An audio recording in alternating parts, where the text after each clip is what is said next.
Welcome to another episode of the 21st century's version of TJ and the Ant. I'm Doug Heim. And welcome to my secret ant cave, where I've been transferring all my old films and analog videotapes to the digital age.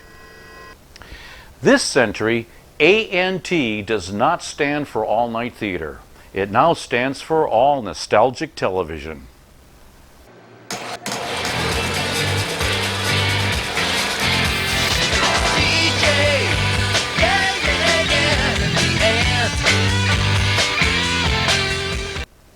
Welcome to another episode of All Nostalgic Television, along with my Wayback Machine.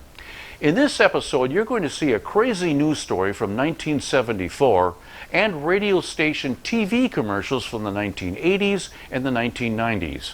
And all of you original TJ and the Ant lovers are going to love this episode because I'll be showing you some live air checks from 1977.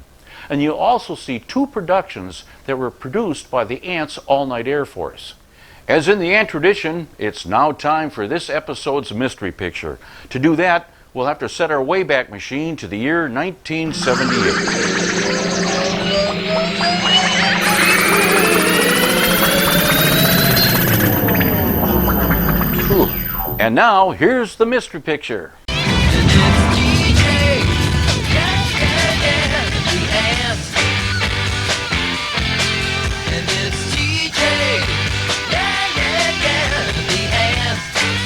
Here's this episode's mystery picture. It's an extreme close-up of something, but what? Remember, it's a little tricky because this picture was taken of something in 1978. See if you can guess what it is. I'll slowly zoom out and give you clues throughout this episode, and I'll give you the answer at the end. Let's now set the Wayback Machine to the year 1974.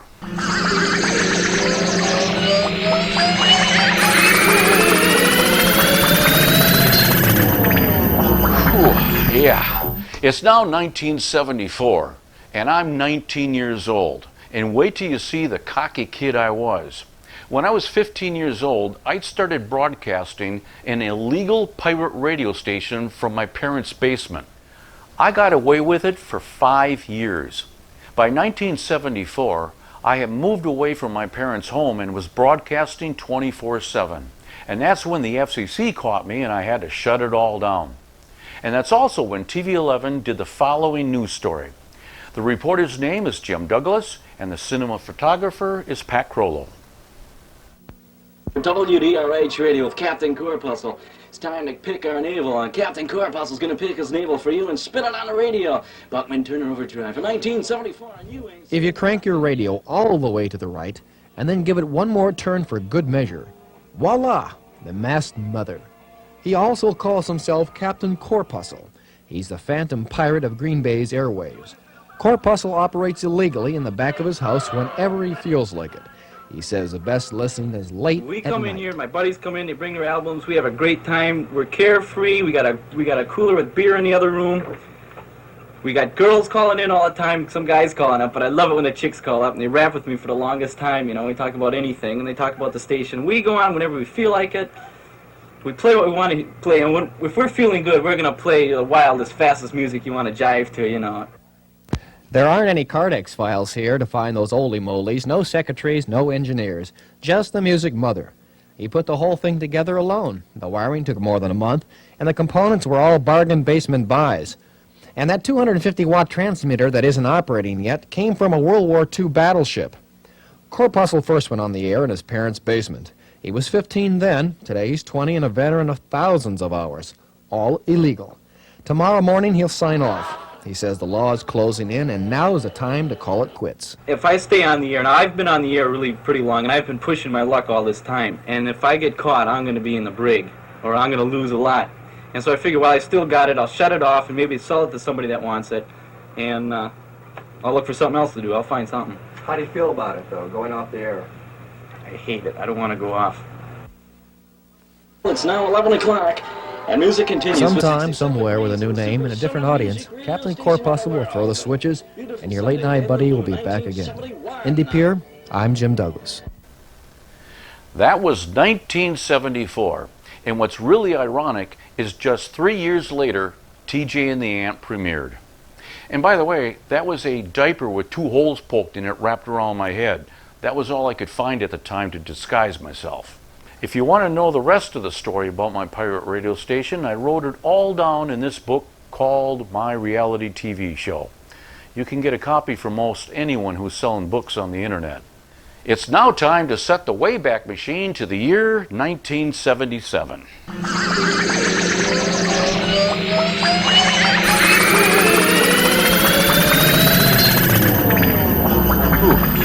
The following TJ and the Ant scenes from 1977 will feature various guest performances, as well as scenes from a show when we tried to create the world's tallest ice cream cone.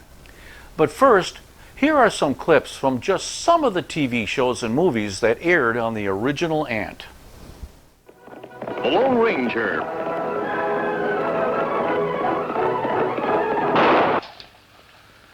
What about a little phone call to the police? Will you get out of my way? Careful.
Dr. Hasline's theory of time in a vehicle traveling nearly the speed of light, the Earth has aged nearly 700 years since we left it.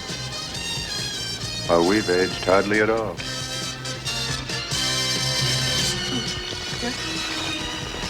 But you gotta do one thing for me. What's that? Well, you gotta talk to Captain Dewhurst for about 10 minutes. Why? Because I made an appointment for you to see him this afternoon. Oh. Barney, lunch is ready. Coming, Mom!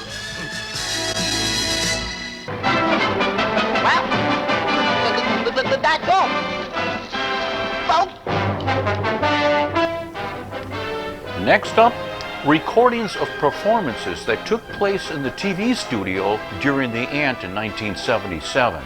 And keep in mind, these took place live between 2 and 3 o'clock in the morning. Here is the Axe Band, followed by Almost Elvis, and finally Jerry Lakes. And each of these performances happened on separate shows. Now, we understand that there's almost 500,000 of you boogiers out there waiting to boogie. Now, the one thing that makes a boogie important is being comfortable. So what I want you to do is go over to your TV set and turn it up all the way.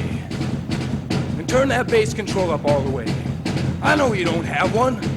Just imagine it's there. Imagine it's a fine stereo or we're playing live right in your living room.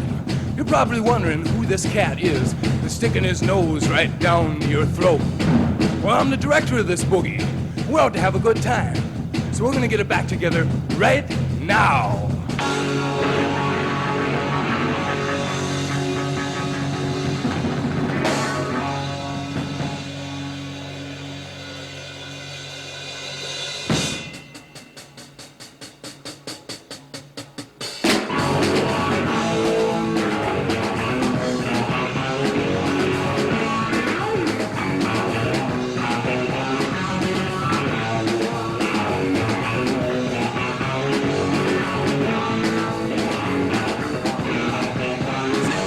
On a Saturday morning, I was dreaming I was Al Capone. There's a rumor going round, gotta clear out of town. Yeah, I'm smelling like a dry fish bone. Here come the law, gonna break down my door, gonna carry me away once more. I never get it anymore. Gotta get away from the stone cold floor. Crazy, stone cold crazy, you know.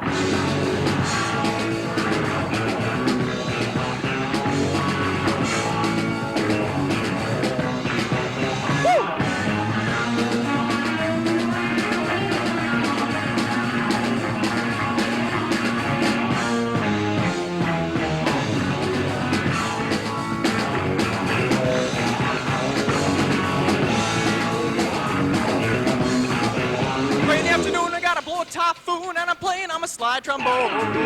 Anymore, can't take it anymore. Gotta get away from the stone cold floor. Crazy, stone cold crazy, you know.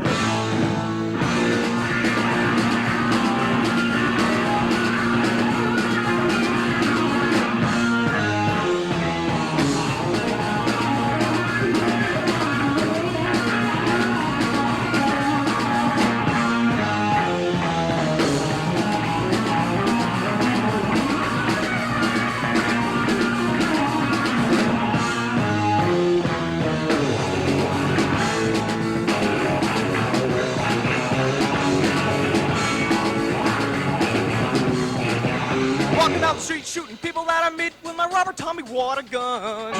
Here come the deputy, gonna come and get me. I gotta get up and run. They got the sirens loose. I ran right out of juice.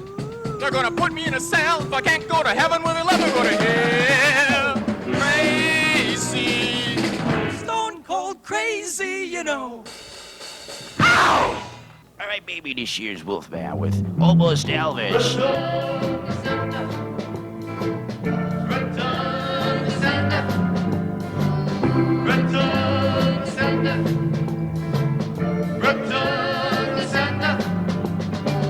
I'll give a winner to the postman that put it in his sack. Right early next morning, he brought my little back. She wrote upon it, return the sender, address unknown, no such number, no such zone.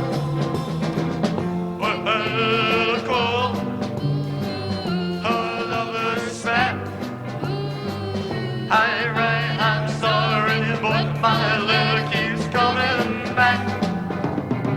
So then I dropped it in the mailbox. I sent a special day. Bright and early next morning, it came right back to me. Ladies and gentlemen, Jerry Lakes.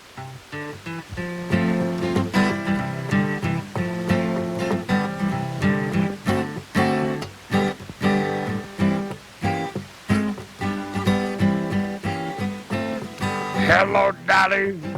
Well, this is Louis, Dolly. It's so nice to have you back where you belong. You're looking square, Dolly. I can tell, Dolly. You're still blowing, you're still growing, you're still Louis song, I feel the roots swaying. Just the band playing one of our old favorite songs from way back when. So take the right fellas, find the right fellas, darling and blood breaking mellow, darling, yeah, yeah. I said hello, Lolly, how does this do, darling? It's so nice to have you back where you belong. Y'all looking swell, Lolly, I can tell, Lolly. You're still going, you're still going, you're still going strong up in the rules when. 'Cause the band's playing one of our old favorite songs way back when. So take your right fellas, find the right fellas, darling, and blow away again with low, lolly, yeah, yeah.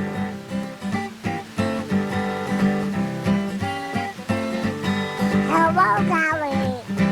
This is Donald Dolly. So nice to have you back where you belong.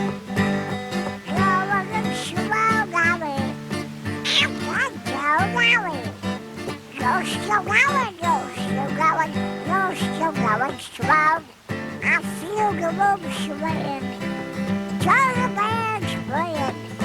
Mama, old favorite song filling my love. So take the rap fellas, find the rap fellas. Now we can go away and just boogie boo. I feel the rooms ringing, just the band playing one of our old favorite songs from way back when. So take the right brothers, find the right brothers, darling, and blow away. Darling, get blow back and so beep bop bop beep bop bop beep bop bop bop. Loved it. The Axe Band, Almost Elvis, and Jerry Lakes, the way it was back in 1977. In a little while, I'm going to take you behind the scenes of the original TJ and the Ant. Before I do, I'm going to show you how crazy we were on the all-night theater. I'm going to show you the night that we tried to break the Guinness Book of World Records and make the world's tallest ice cream cone. It was sponsored by the local Baskin-Robbins 31 Flavors, and here is how the disaster went. Ice cream cone. Now here is the ice cream cone. This is just a regular everyday sugar ice cream cone, right? Yep. Any special feature about this thing, or it is the actual...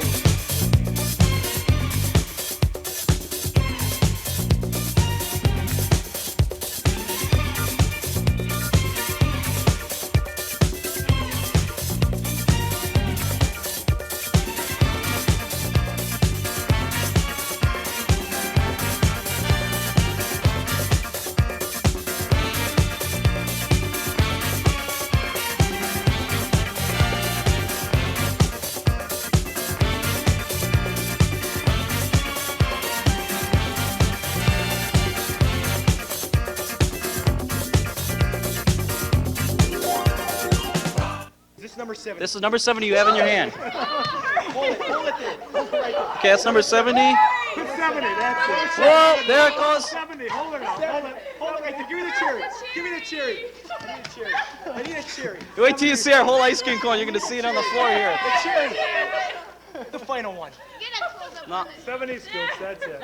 Oh, okay. We got officially 70? Let it go. We got 70, huh? Okay, let's put it all on the floor so they can see our ice cream cone. There it is. I'll tell you, I won't, you know, it looks like it would be good to dig into that. Do we have a shot? That's our ice cream cone, friends. Well, we didn't break any records, but we sure made a mess. Well, our next stop for the Wayback Machine, 1978, for an update on the Mystery Picture.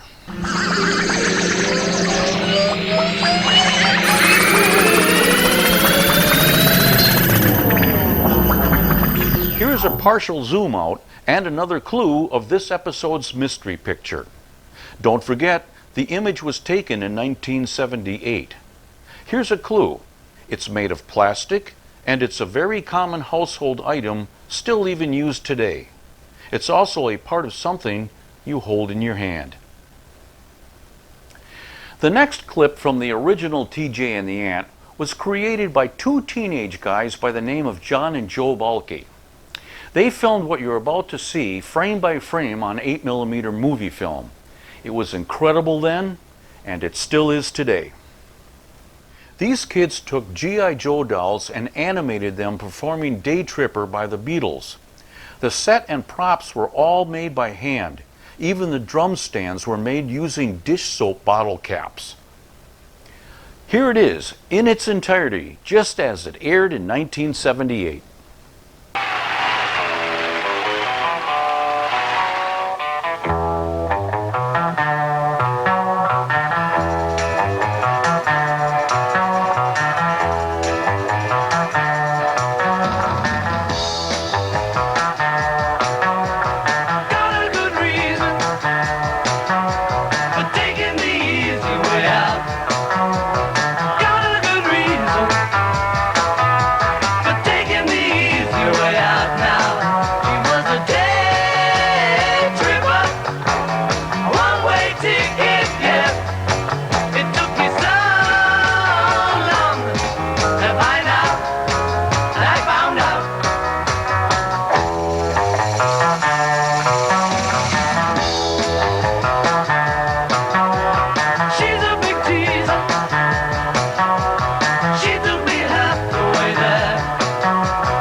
Okay, well, you've seen it. All I can say is that is absolutely incredible. So cool. I wonder where John and Joe are today. In 1978, TJ and the Ant was like a pirate TV station. We could create whatever we wanted and put it on the air. So we teamed together and created what we called the Allnight Air Force. It consisted of me, Russ Mann, the all-night engineer. My receptionist at the time was Barb Brebner, and two media producers, Jim Parrish and Bob Weiss. Jim was an amazing artist with a camera, and he did all the cinema photography. And most of the footage was shot just for fun. So, late at night while the movies were running, we'd edit it into something. The next two videos are the result. The first one's titled, "A Pelican Will Eat You for Lunch If He Has the Time," followed by one titled, "Harmonium." And after that, I'll take you behind the scenes of the original TJ and the Ant.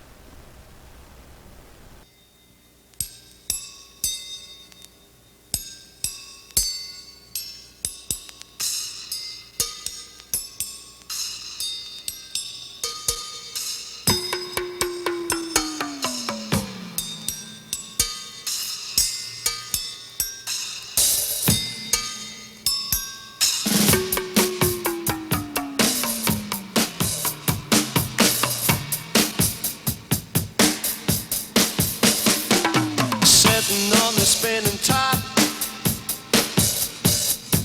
hoping time ain't gonna stop. Watching moons come turning round,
it in time.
I remember Jim Parrish, who shot the footage you just saw, telling me that he had shot most of that footage while he was on vacation in Nova Scotia.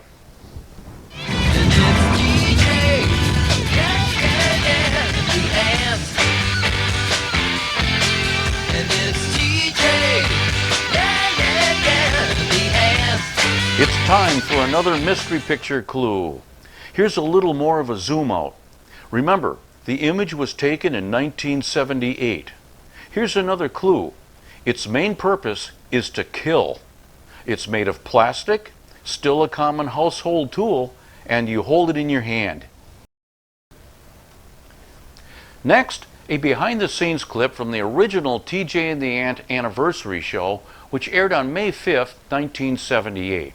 It features Russ Mann, the all-night engineer, and myself explaining the behind-the-scenes of the TV station. Look at this.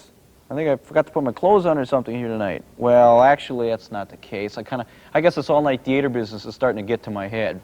Actually, I lost my head over this situation. Well, I didn't lose my head. Actually, it looks like I more or less lost my body here. Well, friends, I think it's about time that we'll unveil the secret on how this little magical trick is done. Actually, I can't have my head floating and suspended in midair. Here's actually how we did it. Everything in this shot here, as you can see, is blue. And actually what I will do is take off this little blue cover I had on around me here.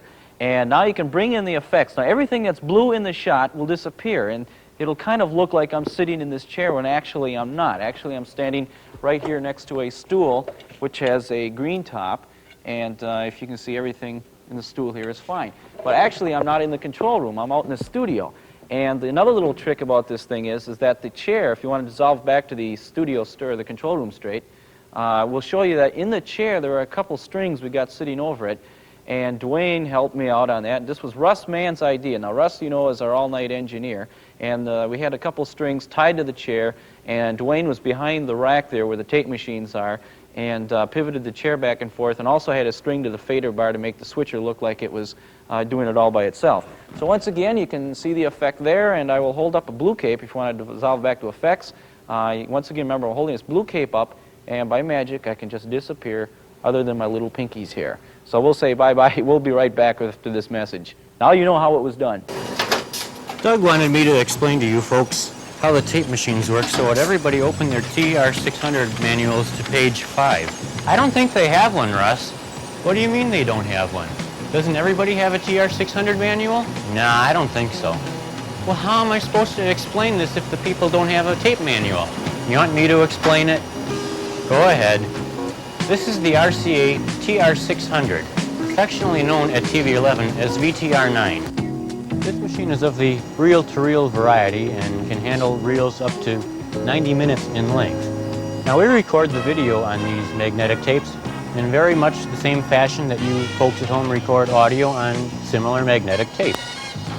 Now the electronics in this machine are extremely complex, and the machine is state-of-the-art.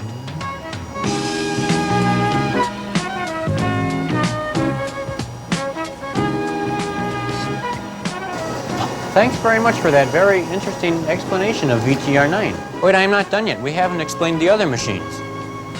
Over here on my left is the tape editing programmer, or referred to as the TEP unit.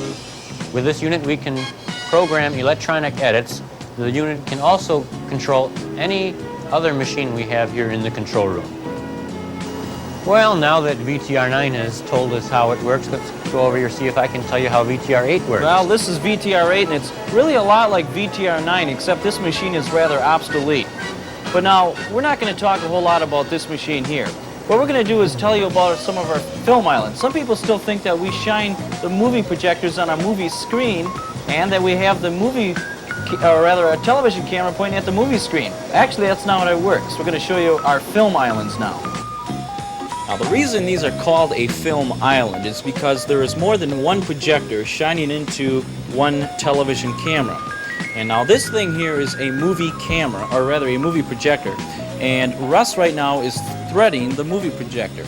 Now the projector is quite similar to probably projectors you've seen in the schoolroom or something, but only this one here is designed and elevated especially for television. Also now, Russ loads my films for me every Friday night during the program.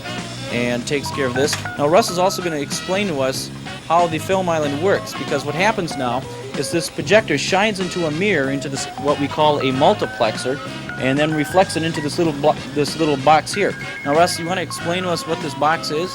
Oh, this funny little box here? Sure. Well, like Doug said, the image from the film is reflected into this funny little box, which is actually a TV camera in disguise. It's same principles as one of the studio cameras, except this is designed for television film projection rather than live studio. Well, Russ, now that we explain to everybody what a film island is, I'm going to introduce everybody to Russ Mann. Russ Mann is my all-night engineer. Russ, if I can come out of this monitor right now, I'd like to introduce you in person. Sure, come on out, Doug. Well, I feel better now. Russ, I think I want to introduce Who are those you people in there? in the monitors. I don't know. Anyway, I'd like to introduce you to Russ Mann. He's the engineer on the All-Night Theater. And Russ, how did you get involved in the All-Night Theater? Well, like a fool, I volunteered for the shift. Really? Yeah. You like working all night? Oh, it's a blast, actually. Really? Do you think we'd make it a year? I'll tell you what, that is a miracle. That's a miracle. People at home right now would probably like to know what the machines are that play the commercials that you see. A lot of people say, you're going to play another commercial? Russ, why don't you go show everybody what the machine is that plays commercials? Come on over this way. This is the TCR 100, that RCA calls it.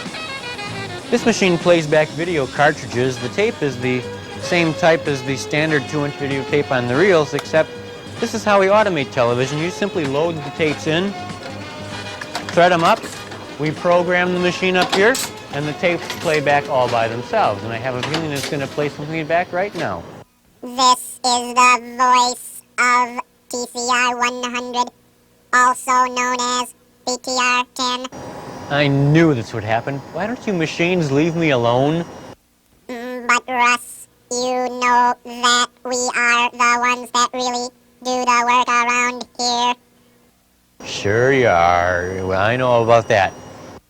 If we had our way, Russ, we would be the one in charge, and you would be the one who is programmed. Well, Russ, it looks like those machines got you again. Those darn machines, why won't they leave us alone? Load TCR 100, Russ. Okay, and you know what they say, that's showbiz. On with the show.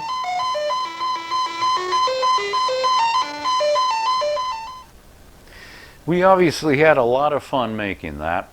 And by the way, until right here, what you just watched hasn't been shown for over 45 years.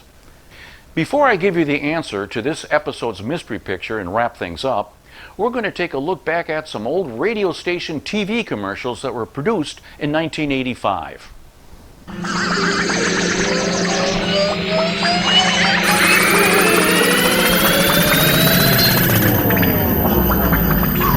In October of 1985, the following award-winning TV commercial was produced for WAPL radio, and it also stars my 8-year-old son.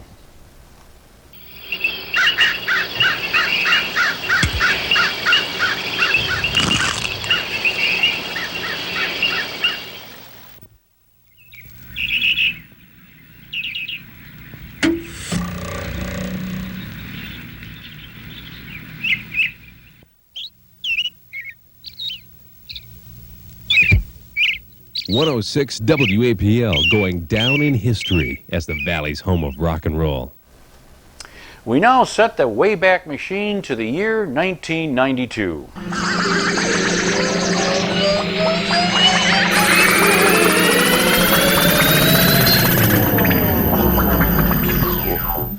In 1967, WDUZ-FM first signed on the air and began playing what they call beautiful music until January of 1990. The station then became WQLH and shifted to adult contemporary music. Here is a 1992 TV commercial promoting that new format. There's a new light in northeastern Wisconsin. This new light will brighten your day. It's on your radio at 98.5 FM, WQLH. The new light. turn it on. Light 98.5.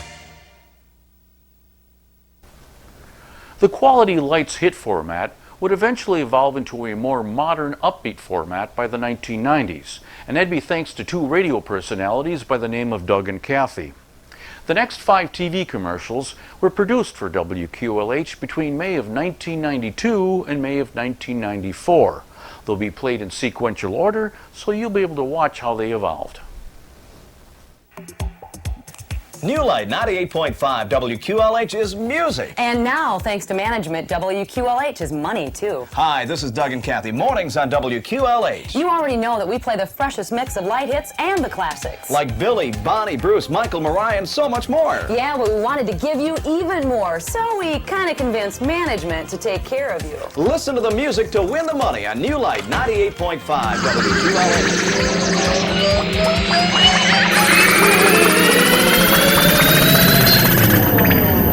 It's Doug and Kathy. Mornings on WQLH. Good morning. It's 6 o'clock with Doug and Kathy. They'll get you started each morning. You know, you could really use a new toothbrush. You know, and a little cream rinse wouldn't hurt either. Who needs lunch? Okay, kids, let's go. Cheeseburger, cheeseburger. Peanut butter and big money. I'll take that. Great music and easy money are yours on WQLH. No matter where you go, we're with you all day long. On New Light 98.5 FM WQLH.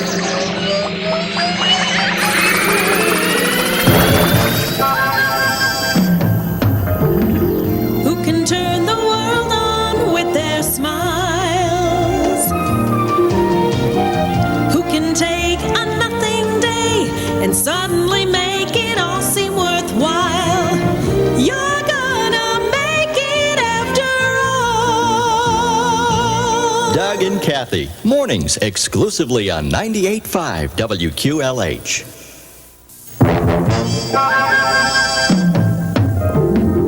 Who can turn the world on with their smiles? Who can take a nothing day and suddenly make it all seem worthwhile? You're gonna make it after all. Doug and Kathy. Mornings exclusively on 98.5 WQLH.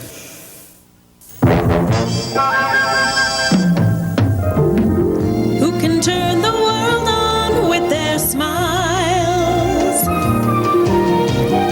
Who can take a nothing day and suddenly make it all seem worthwhile? You're gonna make it after all. Doug and Kathy. Mornings exclusively on 98.5 WQLH.